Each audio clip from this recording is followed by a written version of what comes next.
नगर में एक राजा रहता था। राजा चाहता था कि मेरी प्रजा पूर्णतः से प्रसन्न रहे, खुशहाल रहे, कोई प्रकार का दुख तकलीफ ना हो, हर प्रकार की उनके लिए व्यवस्था हो, कोई भी वृद्ध हो, जवान हो, बालक हो, किसी प्रकार की पीड़ा ना पावे।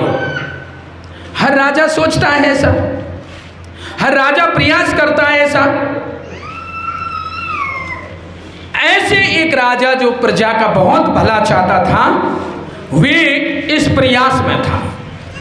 उसने अपने कर्मचारियों पर भी विश्वास नहीं किया कि ये लोग उस तक पहुंचा देंगे। वह स्वयं नगर भ्रमण में निकल गया, स्वयं नगर भ्रमण में निकल गया और देख रहा है प्रजा को, कौन को मेरी व्यवस्था नहीं मिली है। तो वह राजा चलता चलता चलता चलता आगे बढ़ा नगर में, तो एक वृद्ध आदमी लाठी लेकर, कमर दुखी हुई, सिर पर लकड़ियों का बोझ, कपड़े फटे हुए और बेचारा करहाता हुआ आ रहा था। राजा तुरंत ही घोड़े से उतरा। उसने रूप परिवर्तन कर रखा था, नहीं समझ में आ रहा कि राजा है। उसने रोका, भाई रुक, आप किस नगर के नागरिक हो? महाराज हम तो इसी महाराज के नागरिक हैं। क्या आपको मेरे कर्मचारियों ने व्यवस्था नहीं पहुंचाई? अरे साहब मोह तक तो कोई ने नहीं पहुंचाई है।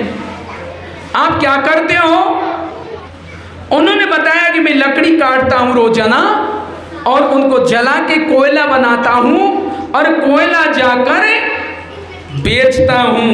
इतना ही मिलता है जिससे मेरी उदर पूर्ति होती है, न कमर पर कपड़े को पैसा बचता है और न कुछ और व्यवस्था बनती है।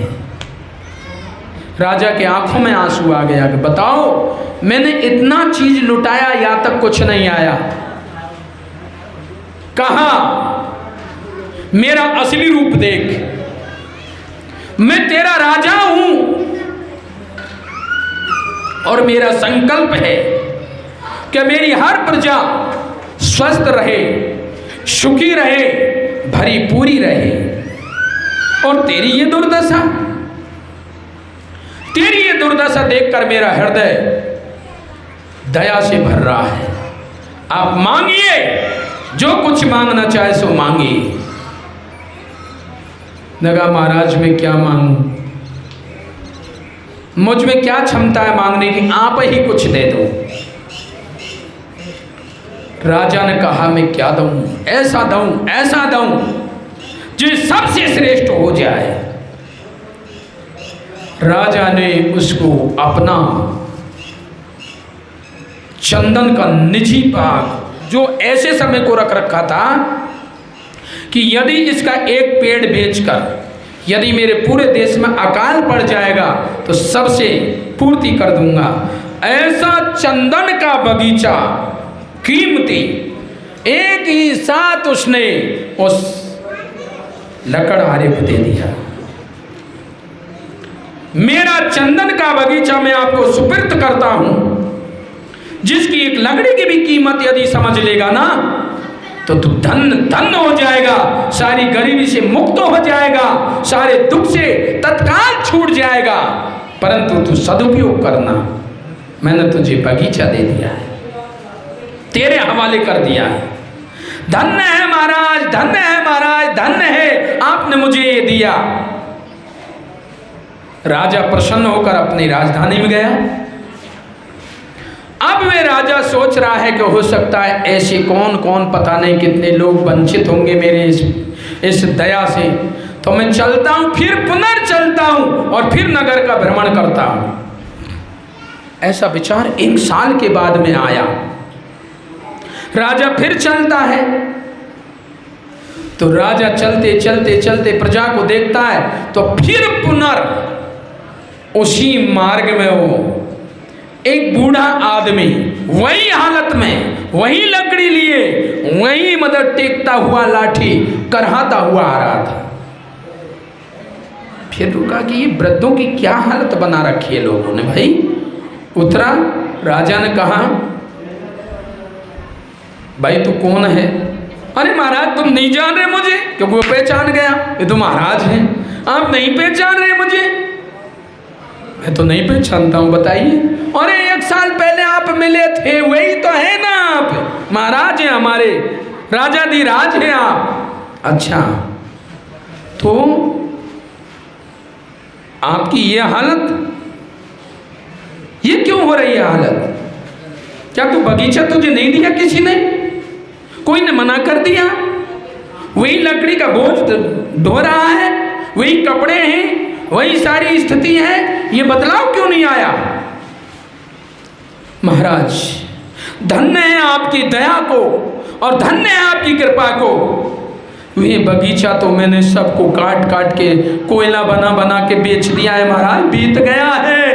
एक और बगीचा दे जाओ, बस ये श्वास एक में ही समाप्त हो जाएंगी और मेरा तो हो जाएगा खत्मा। इतनी सी जिंदगी बची है महाराज, एक बगीचा और दे जाओ। कहा बगीचा सब काट दिया? हाँ महाराज सब कट ही गया, अब थोड़ा सा रह रहा है। और बेच दिया? हाँ महाराज बेच दिया। कंगाली नहीं गई ना?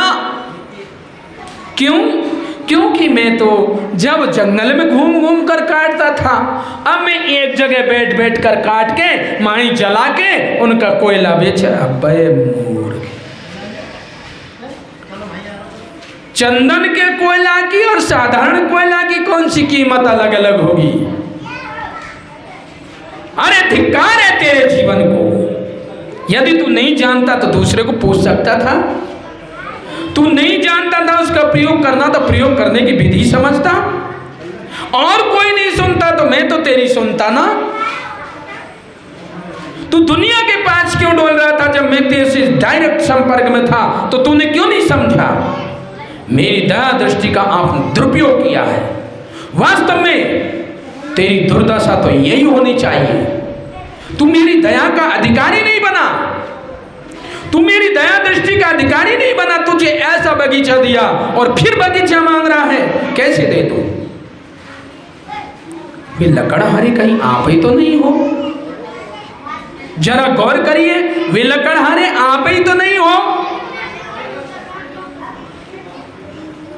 जब आप 83,99,999 योनियों में नाना प्रकार से आप वही खाने और कमाने के लिए, इसको मिट्टी और कोयला राख बनाने के लिए प्रयत्न करते रहे, खाने कमाने के लिए प्रयत्न करते रहे, चाहे मक्खी बने, चेंटी बने, चेंटा बने, दीमक बने, जो भी बने, केवल पेट भरने के लिए करते रहे और फिर भी पेट नहीं भर पाया। आपको हर प्रकार का कष्ट, दुख, तकलीफ होता रहा और इस नगर का भ्रमण करते रहे, आप इसको यात्रा करते रहे। परम प्रभु परमेश्वर जब दया दृष्टि करके देखता है, कबहू की करना नर देही, देत ईश बिन हेत सनेही। जब परम प्रभु परमेश्वर की दया दृष्टि आप पर पड़ी, तब आपके लिए ये हर नर तेरा चोला है रतन अमोला, हर बिरथा खोवे मतीना। जैसे उसने बगीचे का दुरुपयोग किया ना, इसमें भी श्वास रूपी वृक्ष हो, श्वास रूपी वृक्ष हो, एक एक इतना कीमती है। हमारे सदगुरुदेव सदानंद जी महाराज कह रहे थे, कह तो हूँ कह जा तो हूँ, बजा बजा के ढोल, श्वास श्वास में जा रहा हूँ, 3 लोग का।